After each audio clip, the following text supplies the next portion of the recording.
Thomas, est-ce que dans tes rêves les plus fous, tu avais imaginé un tel retour dans le chaudron? Dans mes rêves les plus fous, j'aurais peut-être imaginé une meilleure fin de première mi-temps. On sombre totalement, tout le monde sombre. Et le problème, c'est que quand tu regardes le banc derrière, les têtes se baissent. Et tu te dis, prendre cette mini claque en fin de première, ça va être très compliqué. Sauf que derrière, en fait, on y était. Le problème, c'est que là, on a pris cette claque et on pensait être à côté. Mais dans le projet que tout le staff et toute l'équipe on avait préparé cette semaine, on y était vraiment. Et c'est dommage d'avoir tout gâché. Et donc petit à petit, on a remis le set qu'il fallait pour vraiment bien défendre. Nos gardiens ont commencé à faire beaucoup plus d'arrêts, mais parce qu'on a aussi très bien défendu. On a couru et mis des buts sur grand espace, et là ça a changé la donne. Et là c'était le vrai Pouzauge qui défend fort et qui court. Et on a mis beaucoup plus de profondeur en attaque placée, ça a tout changé.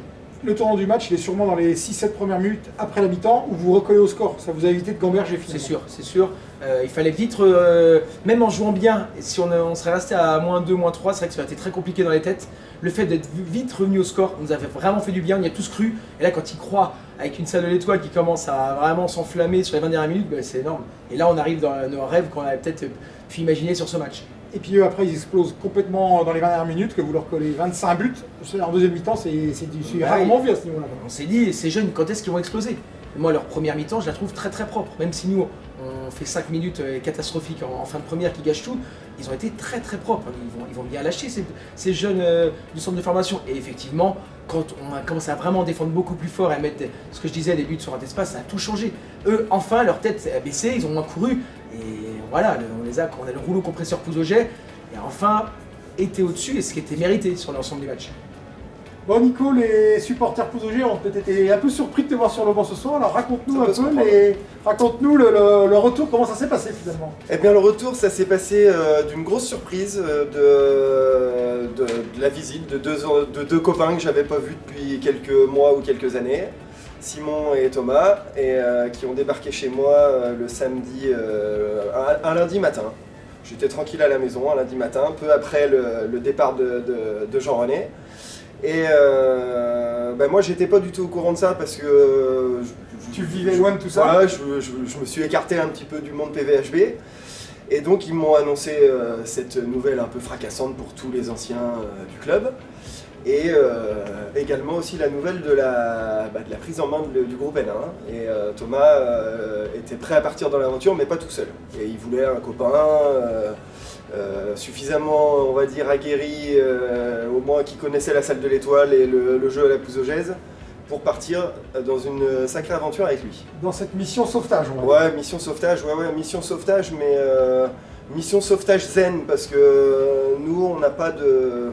Enfin, nous deux, c'est que du bonus, il y a cette opportunité qui nous tombe dessus, il y a des dirigeants de club qu'on connaît depuis des années qui semblent vouloir nous faire confiance, qui nous accordent leur confiance, et en fait c'est ça qui est génial et qui va être génial encore dans cette aventure, c'est que c'est des relations humaines, et donc on n'a aucune pression, on a très envie de réussir notre objectif qui est de se maintenir, très envie, on fera tout, on donnera tout pour réussir. Maintenant si ça passe, c'est juste formidable, si ça passe pas, on aura tout donné. Et donc, juste pour faire un petit rappel, tu avais donc été salarié du club donc, il y a quelques années. Tu avais été combien d'années à l'écart du club? À combien de saisons? 5 ans. 5 ans à l'écart. J'ai quitté le club en 2016 et là, je commençais à remettre un petit pied dedans en entraînant les enfants de les 4-6 ans les premiers pas le vendredi soir.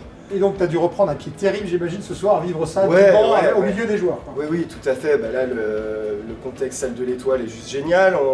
Déjà, reprendre une séance d'entraînement. Ça faisait 5 ans que je n'avais pas animé une séance d'entraînement, tenu une séance d'entraînement. Donc déjà juste ça c'était un peu particulier. Le premier mercredi où j'ai aidé Thomas à faire l'entraînement, donc moi j'aide Thomas à faire l'entraînement le mercredi, on co-dirige l'entraînement et je suis présent pour le coaching le week-end. Et au premier entraînement quand je suis arrivé et que j'ai fait le tour de tous les joueurs pour taper dans les mains et se présenter, je me suis dit que ça allait être facile parce que je connaissais tous les joueurs, notamment les plus jeunes que j'ai vus enfants en fait, donc c'était assez marrant, mais c'est un pied énorme. Aucun regret d'avoir replongé, d'avoir dit oui? Non, pas du tout, puis c'est un choix qui est concerté, mon départ c'était un choix familial, c'était un choix personnel, et là c'est un choix qui est assuré en famille aussi, donc on sait que c'est 5 mois, c'est une aventure qui va être courte, mais hyper intense, et là moi je me sens prêt à le faire à hauteur de l'engagement que je suis prêt à donner. Bon, Skander, on attendait ce retour dans le chaudron depuis 2 mois ici, en plus avec le retour du nouvel entraîneur Thomas. Et puis on a vu en deuxième mi-temps une vague déferler sur Cesson. Hein. Comment t'expliques ce retour en grâce après la pause? Exactement. Franchement, au début, on a très bien joué, on a très bien défendu en défense. On était à +2, +3 à chaque fois. Malheureusement, on avait un passage à vide de à peu près 4-5 minutes. On a pris cher, c'est sûr. On a pris -4 à la mi-temps. Du coup, à la mi-temps, on a parlé, on a discuté. Ça arrive, les passages à vide au niveau du sport. Donc on a repris directement les 10 premières minutes, c'était très important pour nous. Donc on a repris directement et comme vous avez vu, on a pris le score à la fin, +11, ça fait sûrement du bien. Hein. Donc évidemment, les gens vont retenir les 38 buts qu'on a marqués, mais il ne faudra surtout pas aussi oublier les 9 arrêts de Skander et les 9 arrêts de Julien.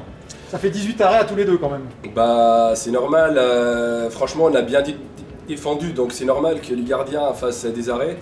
Moi ou Julien, on est là, enfin deux gardiens, on est là pour l'équipe en fait, pour s'aider. Ça se passe très bien. Aujourd'hui on a bien vu, +11 aussi, on a pris que 27 buts. Deuxième mi-temps, on a pris que des buts, c'est vraiment très positif pour nous.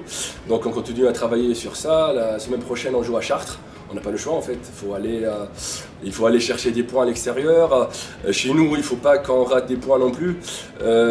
Franchement, avec cette victoire-là, je crois qu'on n'est pas loin en fait.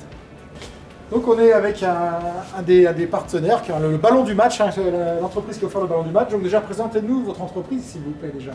Donc moi c'est un bistrot gourmand qui s'appelle Comme à la maison, c'est un restaurant, bar et salon de thé où je suis ouverte toute la semaine du lundi au vendredi de 8h à 18h et le midi vous avez des plats qui sont 100% faits maison à base de producteurs locaux et puis le vendredi soir c'est des planches apéro avec aussi de la charcuterie et du fromage et des tapas maison et des tartines aussi où les gens proposent leur choix et toute la journée les gens peuvent venir faire des petites pauses goûter. Très bien. Voilà. Alors vous avez donc offert le ballon du match, alors c'est un ballon du match qui a vraiment très bien fait son travail.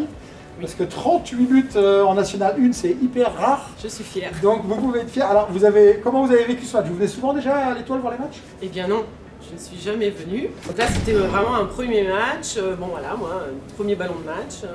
Je ne connaissais pas du tout en plus cette ambiance. Donc j'ai vraiment pris plaisir à voir ce match, à les supporter. J'avais des amis qui étaient avec moi aussi, qui ont vraiment très apprécié. C'était aussi eux leur première fois à un match de hand. Donc je pense qu'on reviendra sûrement. Donc vous allez pouvoir causer handball maintenant avec vos clients à table quand ils vont venir déjeuner. Alors causer handball, oui un peu, mais au moins de l'ambiance. De l'ambiance, ça tout à fait, ça c'est sûr, à 100% j'en parlerai. Très bien.